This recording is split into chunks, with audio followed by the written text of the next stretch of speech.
কি হয়েছে বোন? উঠে বললি কেন? শুয়ে পড়। না, আমি শোবো না। তুই কে? আমি তোর দাদা। কি বলছিস এসব? দাদা? আমার তো কোনো দাদা নেই রে। আমি আমি এবার তোকে খুন করব।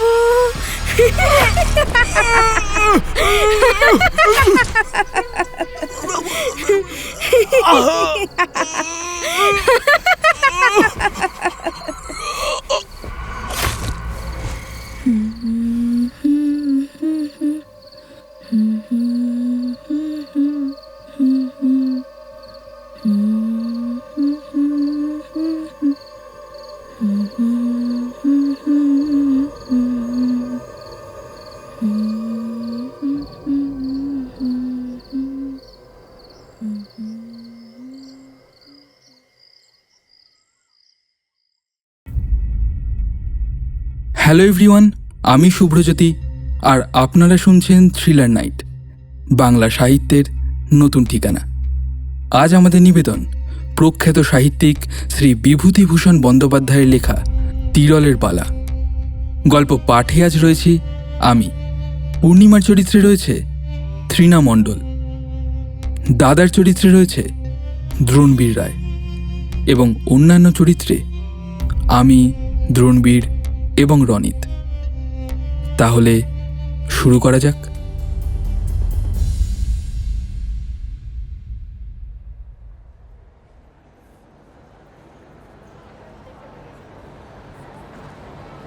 মার্টিন কোম্পানির ছোট লাইন। গাড়ি ছাড়বার সময় উত্তীর্ণ হয়ে গিয়েছে, এখনো ছাড়বার ঘন্টা পড়েনি। এই নিয়ে গাড়ির লোকজনদের মধ্যে নানান রকম মতামত চলেছে। মশাই বড় গেছে, নেমে যাব। প্রায় 5 মাইল, 4টে বাজে, এখনও গাড়িটা ছাড়বার কোনো নাম নেই। কখন বাড়ি পৌঁছাবো ভাবুন তো। ওই অফিসের সময়টাই একটু টাইম মতো যায়, তারপর তো সব গাড়িরই সমান দশা। কি ভুল যে করেছি মশাই, এই লাইনে বাড়ি করে রিটায়ার করলাম। কোথায় বাড়ি করি, কোথায় বাড়ি করি? আমার শ্বশুর বললেন এই গ্রামে বাড়ি করতে। সে কোথায় মশাই? এই প্রসাদপুর, যেখানে প্রসাদপুরের ঠাকুর আছেন। মেয়েদের ছেলেপুলে না হলে মাদুলি নিয়ে আসে। হাওড়া ময়দান থেকে 25 মাইল, বেশি না। ভাবলাম কলকাতার কাছে সস্তাগন্ডা হবে, পাড়াগা জায়গা, শ্বশুরবাড়ি সবাই রয়েছেন। তখন কি মশাই জানি, দেখছি যেমনই ম্যালেরিয়া তেমনই যাতায়াতের কষ্ট। 25 মাইল আসতে 25 খেলা খেলছে এই স্টুপিড গাড়িগুলো। আরে 25 কি স্যার, 3 25 75 খেলা বলুন। আমারও পৈতৃক বাড়ি ওই প্রসাদপুরের কাছে, নরোত্তমপুর। ডেইলি প্যাসেঞ্জারই করি, কান্না পাই এক এক সময়। আমি যাচ্ছিলাম চাপাডাঙ্গা, লাইনের শেষ স্টেশন। এদের কথাবার্তা শুনে ভয় হলো। স্টেশন থেকে 4 মাইল দূরে দামোদর নদীর এপারেই আমার এক মাসিমা থাকেন। মেসমশাই নাকি মৃত্যুশয্যায়, তাই চিঠি পেয়ে মাসিমার স্বনির্বন্ধ অনুরোধে সেখানে চলেছি। যেরকম এরা বলছে তাতে কখন সেখানে পৌঁছবো কে জানে। কামরার এক কোণের বেঞ্চিতে একটি যুবক ও তার সঙ্গে একটি 17-18 বছরের সুন্দরী মেয়ে বসেছিল। মেয়েটির পরনে সিল্কের ছাপা শাড়ি, পায়ে মাদ্রাজি চটি, মাথার চুলগুলো যেন একটু হেলাগাছাভাবে বাঁধা। সে জানালা দিয়ে বাইরের দিকে চেয়েছিল। যুবকটি মাঝে মাঝে সকলের কথাবার্তা শুনছে আর মাঝে মাঝে বাইরের দিকে চেয়ে ধূমপান করছে। গাড়ি ছেড়ে 3-4টে স্টেশন এলো। পান, পটল, আলু, মাছের পুটলি হাতে ডেইলি প্যাসেঞ্জারের দল ক্রমে নেমে যাচ্ছে। বাকি দল এখনো সামনাসামনি বেঞ্চিতে মুখোমুখি বসে কোঁচার কাপড় মেলে তাস খেলছে। যখন জাঙ্গিপাড়া গাড়ি এসে দাঁড়িয়েছে তখন বেলা যায়। জাঙ্গিপাড়া স্টেশনের সামনে বড় দিঘিটার ধারের তালগাছগুলোর গায়ে রাঙা রোদ। শেষ ডেলি প্যাসেঞ্জারটি জাঙ্গিপাড়ায় নেমে যাওয়াতে গাড়ি খালি হয়ে গেল। একেবারে খালি নয়, কারণ রইলাম কেবল আমি। কোণের বেঞ্চির দিকে চেয়ে দেখি সেই যুবক ও তার সঙ্গিনী মেয়েটিও রয়েছে। এতক্ষণ ডেলি প্যাসেঞ্জারদের গল্পগুজব শুনতে শুনতে আসছিলাম বেশ। এখন তারা সবাই নেমে গিয়েছে। আমি প্রায় একাই। এখন স্বভাবতই যুবক ও মেয়েটির প্রতি আমার মনোযোগ আকৃষ্ট হলো। মেয়েটি যে বিবাহিতা নয় সে তো বেশ দেখেই বুঝতে পারা যাচ্ছে। তবে ওদের সম্বন্ধ কি ভাই বোন কিংবা মামা ভাগ্নি? মেয়েটি বেশ সুন্দরী। ছোকরা মেয়েটিকে ভুলিয়ে নিয়ে পালাচ্ছে না তো? আশ্চর্য নয়, কারণ আজকালকার ছেলে ছোকরাদের কাণ্ড তো। যাকগে, আমার সেসব ভাবনার দরকার কি? নিজের কি হবে তার নেই ঠিক। সন্ধে তো হয়ে এলো। মাসিমাদের গ্রাম স্টেশন থেকে 2-3 মাইল, পথও খুব একটা সুগম নয়। ট্রেন আটপুর এসে দাঁড়ালো।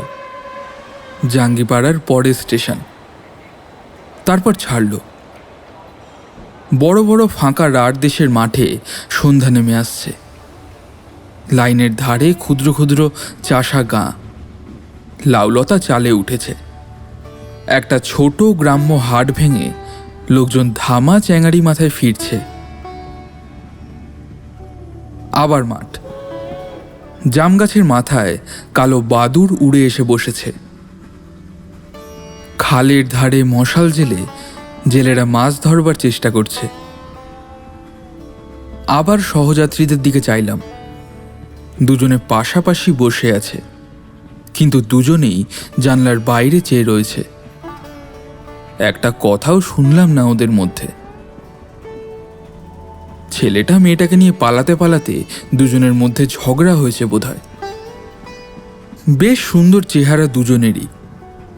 না, মামা ভাগ্নি বা ভাই বোন নয়, নিয়ে পালানোই ঠিক। কিন্তু এদিকে কোথায় যাবে ওরা?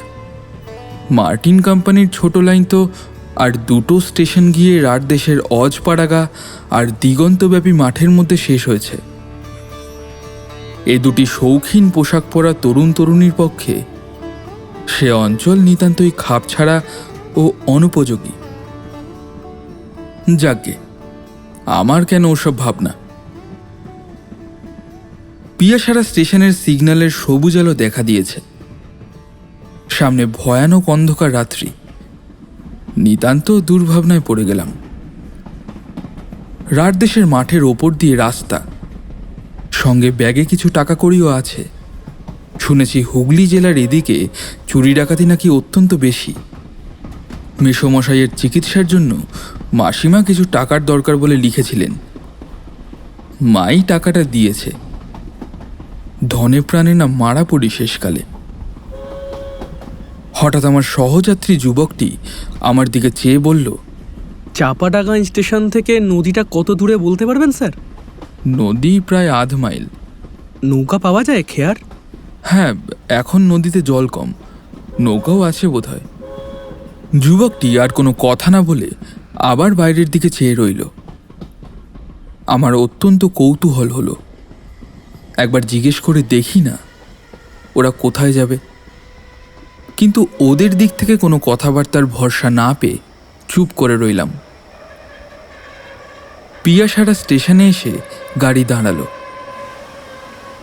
বিশেষ কেউ নামলো উঠল না। ছোট স্টেশন। যুবকটি আমায় জিজ্ঞেস করলো, আচ্ছা স্যার, ওপারে গাড়ি পাওয়া যায়? আমি ওর দিকে চেয়ে বললাম, কি গাড়ির কথা বলছেন? যে কোনো গাড়ি, মোটর, বাস বা ঘোড়ার গাড়ি। লোকটা বলে কি? এই অজপাড়া গায়ে ওদের জন্য মোটরের বন্দোবস্ত করে রাখবে কে? বুঝতে পারলাম না। বললাম, না মশাই, যতদূর জানি ওখানে পাবেন না ওসব। পাড়াগা জায়গা, বুঝতেই পারছেন, রাস্তাঘাট তেমন নেই। এবার ওদের গন্তব্যস্থান সম্বন্ধে আমার কৌতূহল অতি কষ্টে চেপে গেলাম।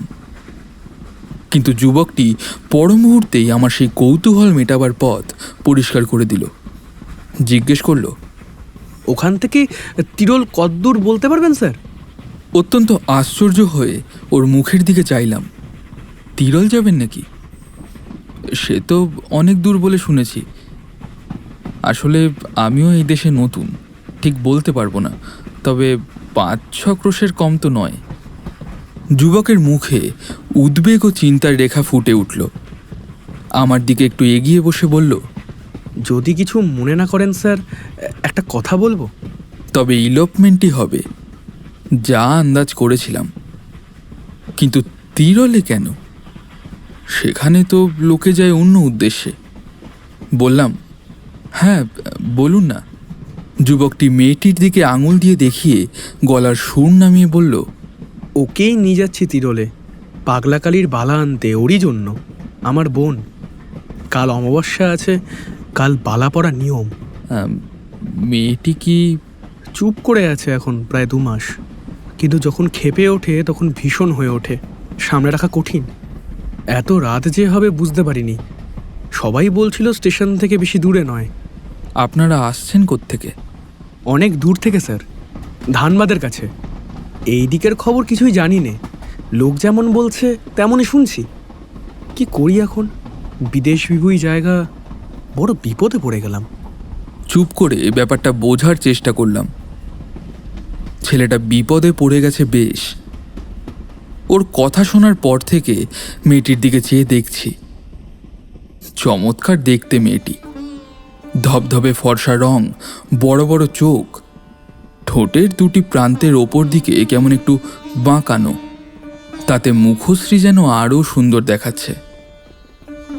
অমন সুন্দরী মেয়ে নিয়ে এই বিদেশে রাত্রিকালে মাঠের মধ্যে দিয়ে 5-6 ক্রোশ রাস্তা গাড়ি ভাড়া করে গেলেও যে বিপদ কাটবে, এমনটা মনে করবার কোনো কারণ নেই। এক চাপাডাঙ্গাতে কোথাও থাকা, কিন্তু পাড়া গাঁয়ে অপরিচিত লোকেদের, বিশেষ করে যখন শুনবে যে মেয়েটি পাগল, তখন ওদের রাত্রে আশ্রয় দেওয়ার মতো উদারতা খুব কম মানুষেরই হবে। ছেলেটিকে বললাম, বলছি চাপাডাঙ্গাতে কোনো লোকের বাড়ি আশ্রয় নেবেন রাতে? চেষ্টা করে দেখব। না স্যার, ওকে অপরিচিত লোকের মধ্যে রাখতে পারবো না, তাহলেই ওর মেজাজ খারাপ হয়ে উঠবে। আমি ছাড়া আর কারোর কাছে খাবে না পর্যন্ত। যে কোনো তুচ্ছ ব্যাপারে ও ভীষণ রেগে ক্ষেপে উঠতে পারে। ওর সে মূর্তি দেখলে আমি, ওর দাদা, আমি পর্যন্ত দস্তুর মতো ভয় পাই। সে না দেখাই ভালো, অন্য মানুষ হয়ে যায় একেবারে। কথা বলতে বলতে চাপাডাঙ্গা স্টেশনে গাড়ি এসে থামল। রাতের অন্ধকার এখনো ঘন হয়ে নামেনি, তবে কৃষ্ণা চতুর্দশীর রাত। অনুমান করাই যায় কী ধরনের হবে আর একটু পরে। চাপাডাঙ্গা স্টেশনের কাছে লোকের বাড়িঘর বিশেষ নেই, খান কতক বিচুলি ছাওয়া ঘর। অধিকাংশই পান, বিড়ি, মুড়ি মুড়কি কিংবা ওই মুদিখানার দোকান। কিছু দূরে একটা সাইকেল সারানোর দোকান নজরে পড়ল। পাশেই একটা হোমিওপ্যাথিক ডাক্তারখানা, আর তার একপাশে একটা স্থানীয় ডাকঘর। উল্টো দিকে একটা পুকুর, পুকুরের ওপারে 2-1খানা চাষাভুষো লোকের ঘর। আমরা টিকিট দিয়ে সবাই স্টেশনের বাইরে এলাম। সামনেই 2-3খানা ছইওয়ালা গরুর গাড়ি দেখে আমার দুর্ভাবনা অনেকটা কমে গেল। কিন্তু যখন তাদের জিজ্ঞেস করে জানলাম নদীর ধার পর্যন্তই তারা যায়, গরুর গাড়ি নিয়ে কোনোভাবেই নদী পার হওয়ার কোনো উপায় নেই, তখন আমি আমার সঙ্গীটিকে বললাম, তাহলে কি করবেন ভাবছেন? রাতটা কি স্টেশনেই থাকবেন? না স্যার, কালকে অমাবস্যা, কালকে আমায় তিরল পৌঁছাতেই হবে। এখানে থাকলে কাজ হবে না। আপনি আর একটু কষ্ট করুন, আমার সঙ্গে চলুন। আপনাকে যখন পেয়েছি ছাড়তে পারবো না। আপনি না দেখলে কোথায় যাই বলুন তো? আমি বড় বিপদে পড়ে গেলাম। ওদিকে মেসোমশাইয়ের অসুখ, সেখানে পয়সা কড়ি নিয়ে যত শিগগির হয় পৌঁছানো দরকার। এদিকে এই বিপন্ন যুবক ও তার বিকৃত মস্তিষ্কা তরুণী ভগিনী। এই অন্ধকার রাত্রে এদের ছেড়েই বা দিই কী করে? তা হয় না।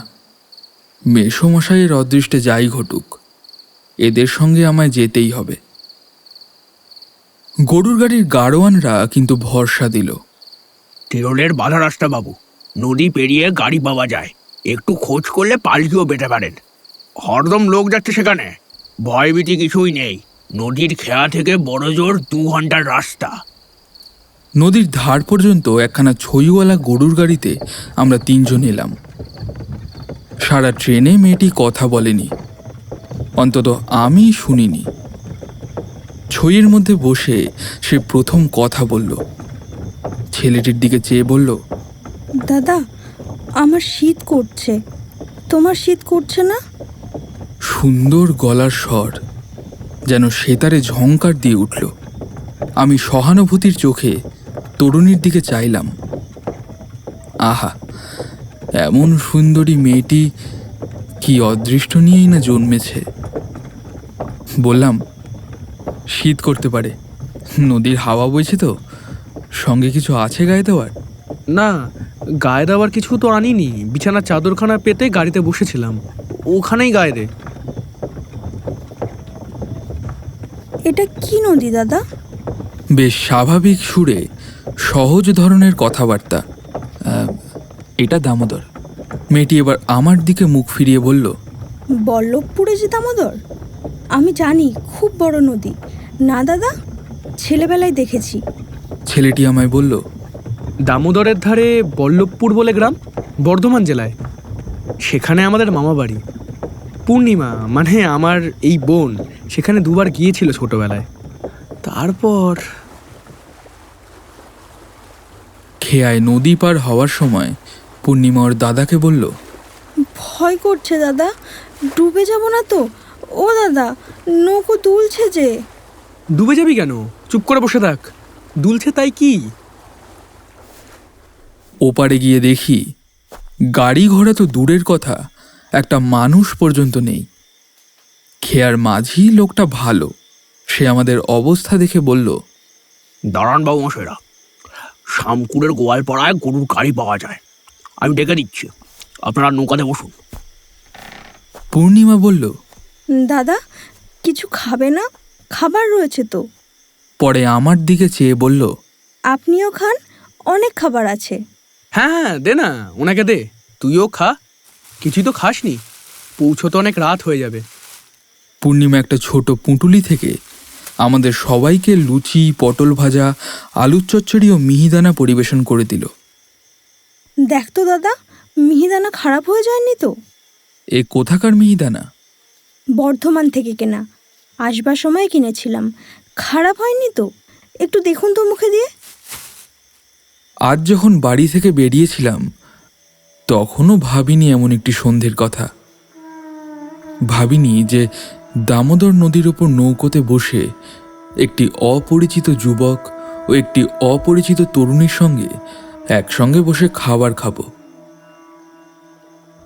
কেমন একটি শান্ত পরিবেশ, যেন বাড়িতে মা বোনের মধ্যেই আছি। বড় ভালো লাগছিল।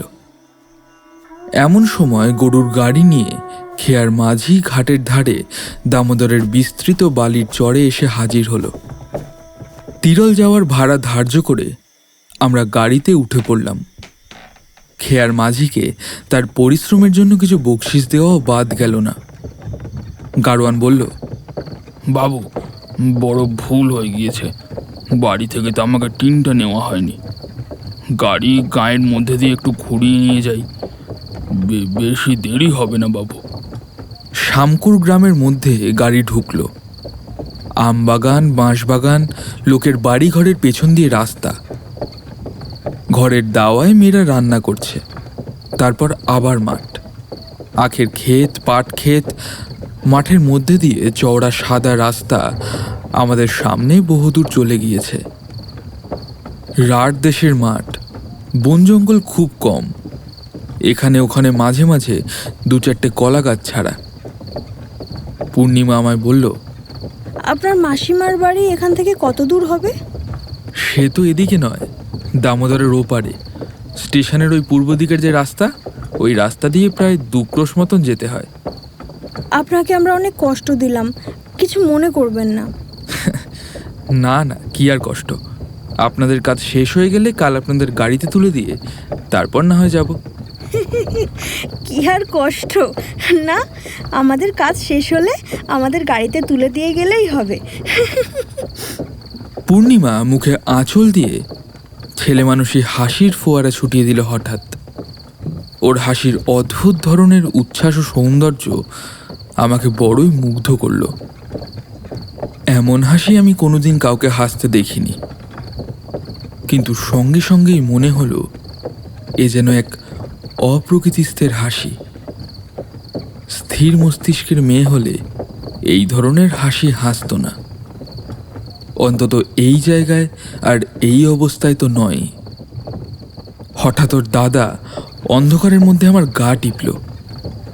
ব্যাপার কি? আমার ভয় হলো। মেয়েটি ভালো অবস্থায় আছে তো? আমি কোনো কথা না বলে চুপ করে রইলাম। কি জানি মেয়েটির কেমন মেজাজ, কোন কথা তার মনে কিভাবে সাড়া জাগাবে যখন জানি না, তখন একদম কথা না বলাই নিরাপদ। মনে মনে ভাবলাম, এমন সুন্দর মেয়ে কি খারাপ অদৃষ্ট নিয়েই নিয়ে এসেছে পৃথিবীতে, যে তার এমন সুন্দর প্রাণভরা হাসি, কিন্তু সেই হাসি মনে আনন্দ না এনে আনে ভয়। গাড়িতে কিছুক্ষণ কেউ কথা বলল না, সবাই চুপচাপ। মাঠ ভেঙে গরুর গাড়ি আপন মনে চলছে। বোধহয় আমার একটু তন্দ্রাবেশ হয়ে থাকবে। হঠাৎ কেন যেন ঘুম ভেঙে গেল। গাড়ির ছইয়ের মধ্যে অন্ধকার। আমার মনে হলো সেই অন্ধকারের মধ্যে তরুণী এবং তার দাদার মধ্যে যেন একটা হাতাহাতি ব্যাপার চলছে। আমি বসেছি ছইয়ের সামনে, আর ওরা বসেছে গাড়ির পেছন দিকটায়। সেদিকে বেশি অন্ধকার, কারণ ছইয়ের ওই দিকটা চাঁচের পর্দা আঁটা।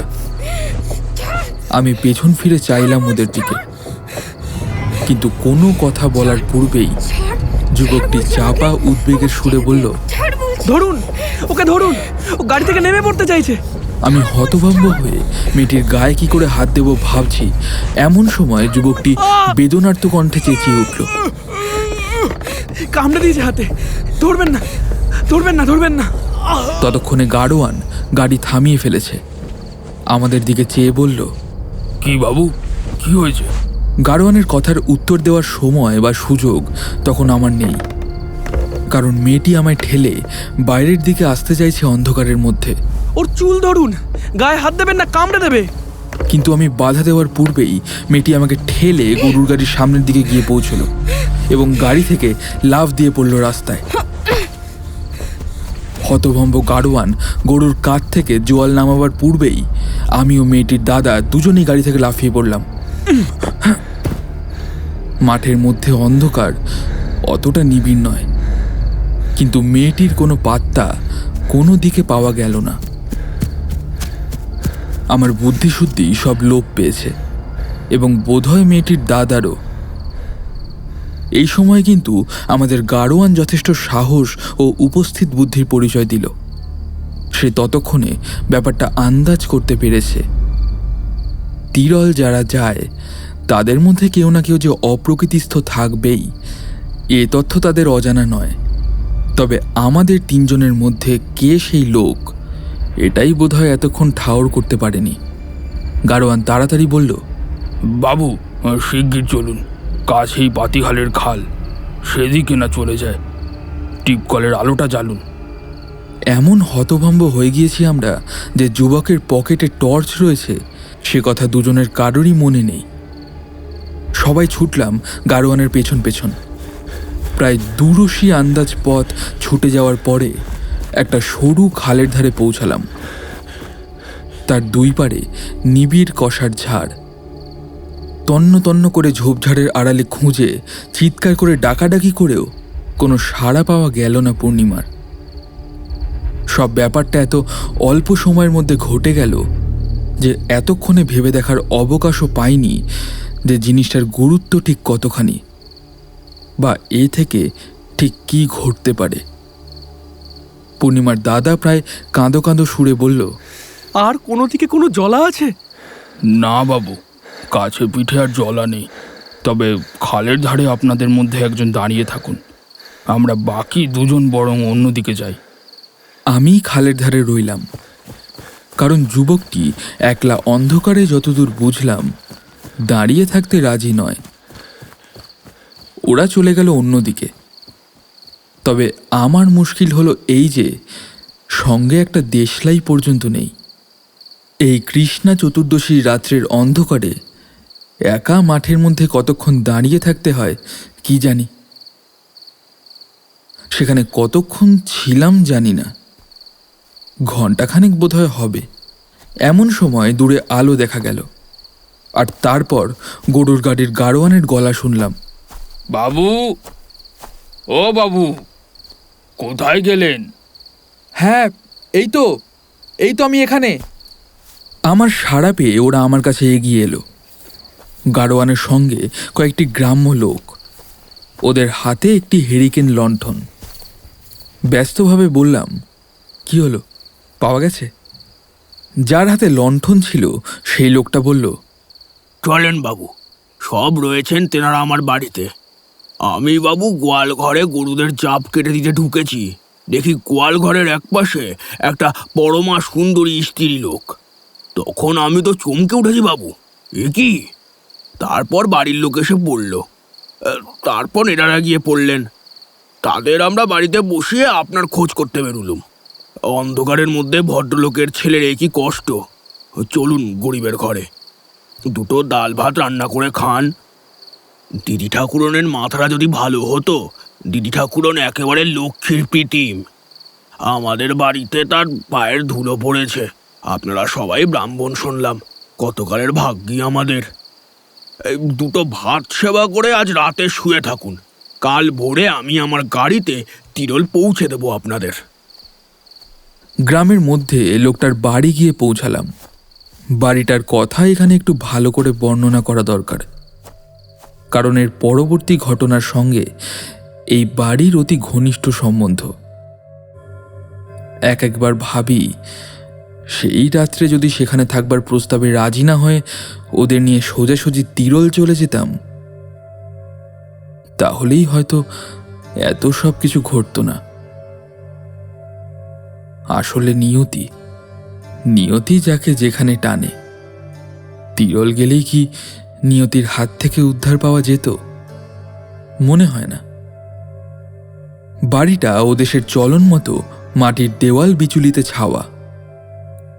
বাড়ির বেশ বড় একখানা বৈঠকখানা, তার 2 কামরা, মাটির দেওয়ালের ব্যবধান, সামনে খুব বড় মাটির দাওয়া, আর তার সামনে উঠোন।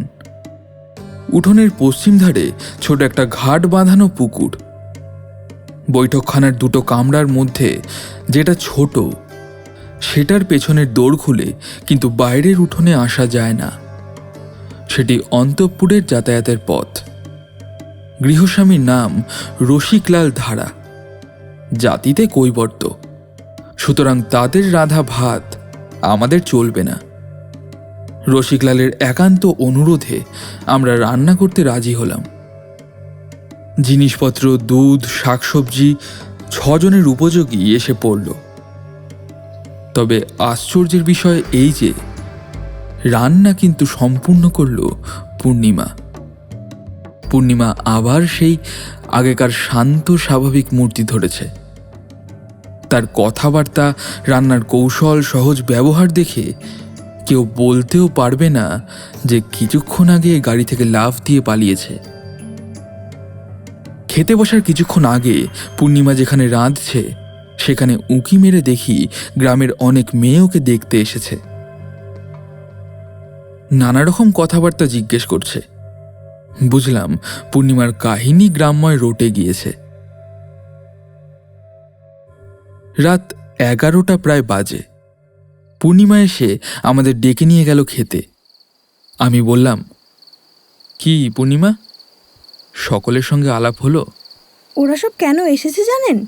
আমায় নাকি সবাই দেখতে এসেছে। আমি বললাম, আমি ভাই আপনাদের মতোই মেয়ে, এই 2খানা হাত, 2খানা পা, আমায় আবার দেখবার কি আছে? আর কি কথা হলো? আর আমাদের বাড়ি কোথায়, আমার বয়স কত, এইসব জিজ্ঞেস করছিল। আর বলছিল, তোমার বিয়ে হয়নি? আমি বললাম, এবছর আমার বিয়ে দেবেন বলেছেন বাবা। বলেই সে আমাদের পাতে ডাল নাকি একটা পরিবেশন করতে আরম্ভ করলো। আমি তো অবাক। ওর দাদার দিকে চাইতে সে বেচারি আমায় চোখ টিপল। পাগল হোক, উন্মাদ হোক, মেয়েদের স্বাভাবিক প্রবৃত্তি যাবে কোথায়? বড় কষ্ট হলো ভেবে অভাগীর ও স্বাদ এ জীবনে পূর্ণ হওয়ার নয়। কিন্তু এই ধরনের দু একটা বেফাঁস কথা ছাড়া পূর্ণিমার অন্য সব কথাবার্তা এমন স্বাভাবিক যে কেউ তার মধ্যে এতটুকু খুঁত ধরতে পারবে না। ওর গলার সুরটা ভারী মিষ্টি। খুব কম মেয়ের গলায় এমন মিষ্টি সুর শুনেছি আমি। এমন একটি সুন্দর চালচলন, নিজের দেহটা বহন করে নিয়ে বেড়ানোর এমন সুশ্রী ধরন আছে যে ওকে নিতান্ত সাধারণ শ্রেণীর মেয়ে বলে কেউ ভাবতে পারবে না। আমায় বলল, আপনাকে আমরা বড় কষ্ট দিলুম। আমাদের শয়লারিতে যাবেন কিন্তু একবার দাদা, কেমন? বেশ, যাবো বই কি, নিশ্চয়ই যাব। এই পুজোর সময় যাবেন। আমাদের ওখানে দুখানা পুজো হয়, একখানা কলিয়ারির বাবুরা করে আর একখানা বাজারে হয়। শখের থিয়েটারও হয়। আর একটা জিনিস দেখবেন, সাঁওতালের নাচ, সে একটা দেখবার জিনিস। আসুন পুজোর সময়, আপনি এলে ভারী খুশি হব আমরা। তাহলে কথা রইল কিন্তু দাদা, বোনের নেমন্তন্ন রাখতেই হবে আপনাকে। এই সময় গৃহস্বামীর মেয়ে দুধ নিয়ে এসে পূর্ণিমাকে বলল আমাদের সকলকে দুধ দিতে। পূর্ণিমা বলল, তাহলে একখানা দুধের হাতা নিয়ে এসো খুকি, ডালের হাতায় তো আর দুধ দেওয়া যাবে না। পূর্ণিমার এই সমস্ত কথাবার্তার খুঁটিনাটি আমার খুব মনে আছে, কারণ পরে এই কথাগুলি মনে মনে আলোচনা করবার যথেষ্ট কারণ ঘটেছিল। আহারাদির প্রায় আধ ঘন্টা পর আমরা সবাই শুয়ে পড়লাম। পূর্ণিমা তার দাদার সঙ্গে বাইরের ঘরের সেই ছোট কামরাটায় এবং আমি বড় কামরাটায়। আমার শরীর ও মন বড়ই ক্লান্ত ছিল। অল্পক্ষণের মধ্যেই ঘুমিয়ে পড়েছিলাম, কিন্তু কতক্ষণ পরে জানি না, এবং কেন তাও জানি না, হঠাৎ আমার ঘুমটা ভেঙে গেল। আমার বুকে যেন পাথরের বোঝা চাপিয়েছে কেউ। নিঃশ্বাস প্রশ্বাস নিতে যেন কষ্ট হচ্ছে রীতিমতো। ভাবলাম নিশ্চয়ই নদীর হাওয়ায় ঠান্ডা লেগে গিয়েছে, কিংবা ওই রকমই কিছু হবে। আবার ঘুমোবার চেষ্টা করি। এমন সময় আমার মনে হলো পাশের কামরায় কীরকম একটা কৌতূহলজনক শব্দ হচ্ছে। হয়তো পূর্ণিমার দাদার নাক ডাকার শব্দ।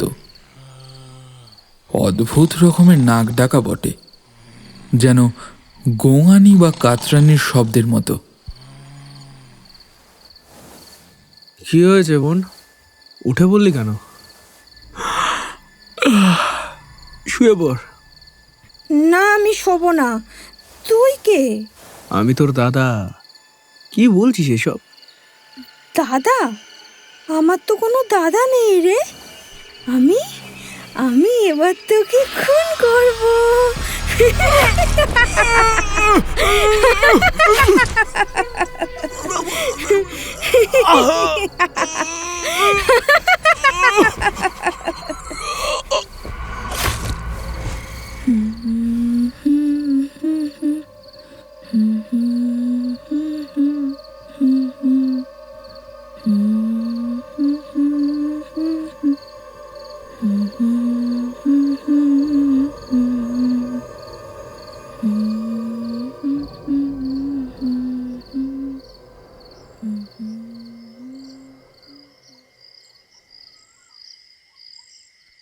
আমার ঘুম ভাঙল খুব ভোরে।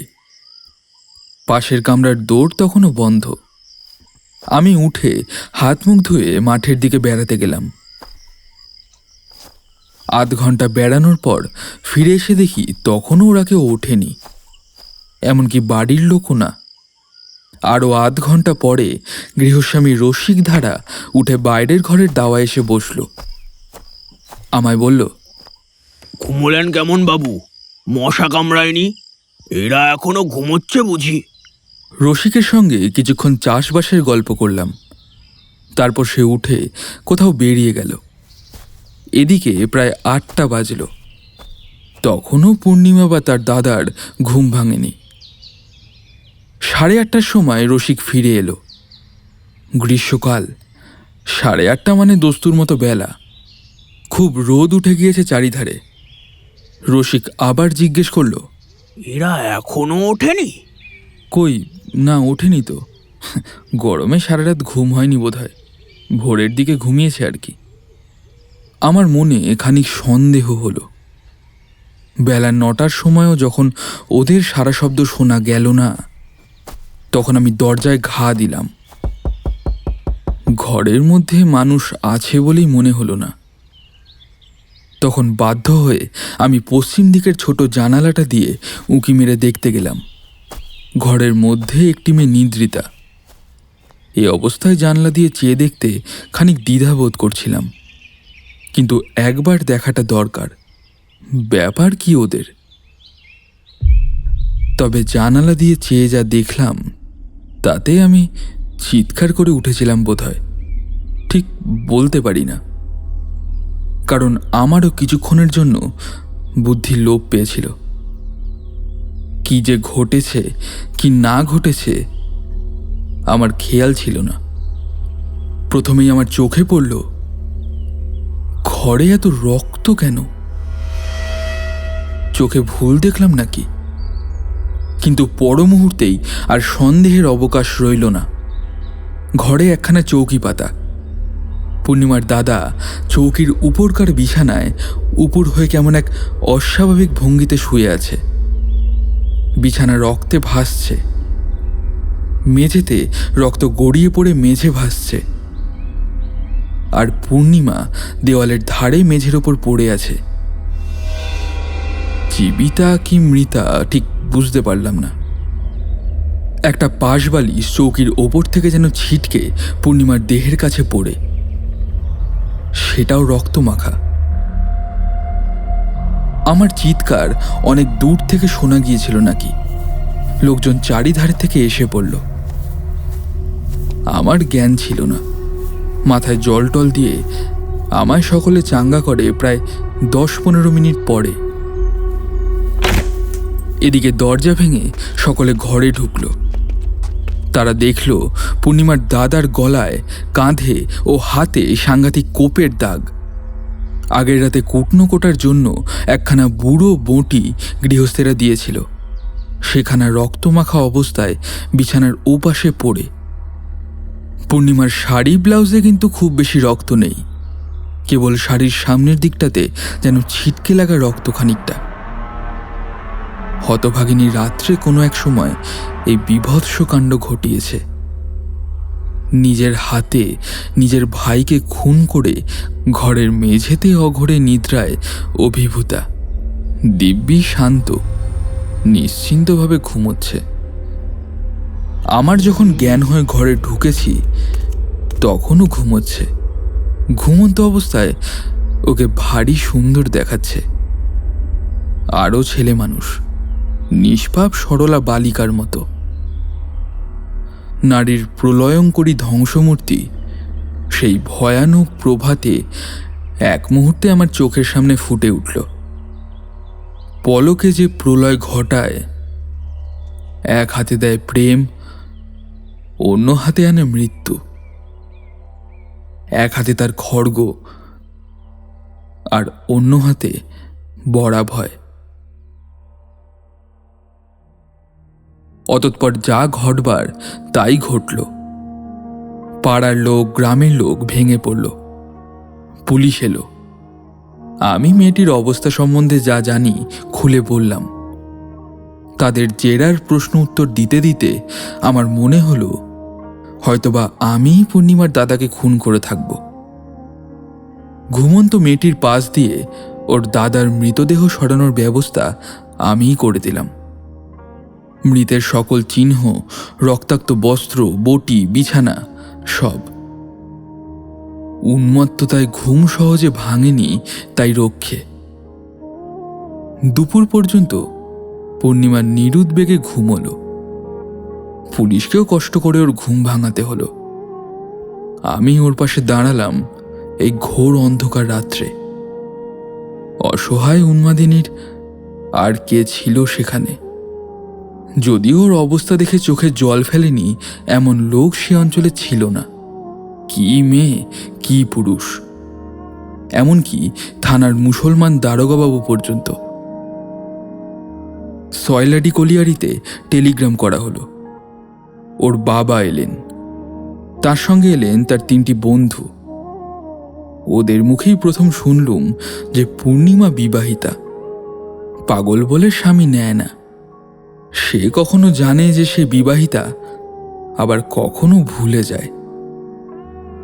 পূর্ণিমার মা নেই, তাও এই প্রথম শুনলাম।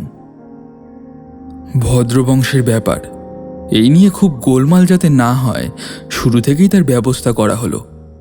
খবরের কাগজে ঘটনাটি উঠেছিল, কিন্তু একটু অন্যভাবে।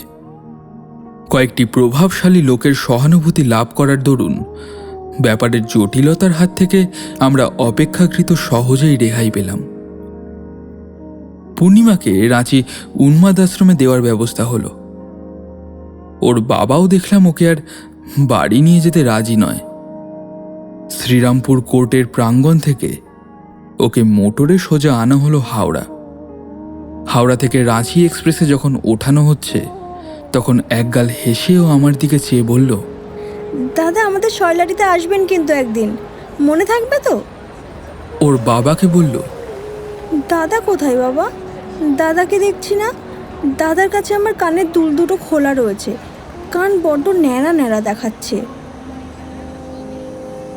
এসব কয়েক বছর আগের কথা। অনেকেই হয়তো বুঝতে পারবেন আমি কোন ঘটনার কথা বলছি। মানুষ চলে যায়, কিন্তু তার স্মৃতি থাকে। জীবনের উপর কত চিতার ছাই ছড়ানো, সেই ছাইয়ের সূক্ষ্ম স্তরে বহু প্রিয় পরিচিত জনের পদচিহ্ন আঁকা। এই শ্যামলা পৃথিবী, রৌদ্রালোক, পরিবর্তনশীল ঋতুচক্রের আনন্দ থেকে নির্বাসিতা সেই হতভাগিনীর কথা মাঝে মাঝে যখন মনে পড়ে, তখন ভাবি সে নেই।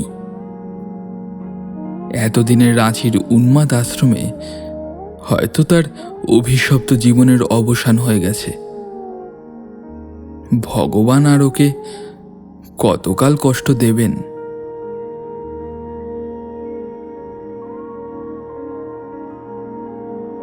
গল্পটি কেমন লাগলো কমেন্ট করে জানাতে ভুলবেন না কিন্তু। যদি ভালো লেগে থাকে তাহলে একটা লাইক এবং শেয়ার করে চ্যানেলটিকে সাবস্ক্রাইব করে দিন, যাতে পরবর্তী গল্পের নোটিফিকেশান আপনার মিস না হয়। আবার দেখা হবে পরের সপ্তাহে কোনো এক নতুন গল্প নিয়ে। ততক্ষণের জন্য ভালো থাকবেন, সুস্থ থাকবেন। সুপ্রভাত।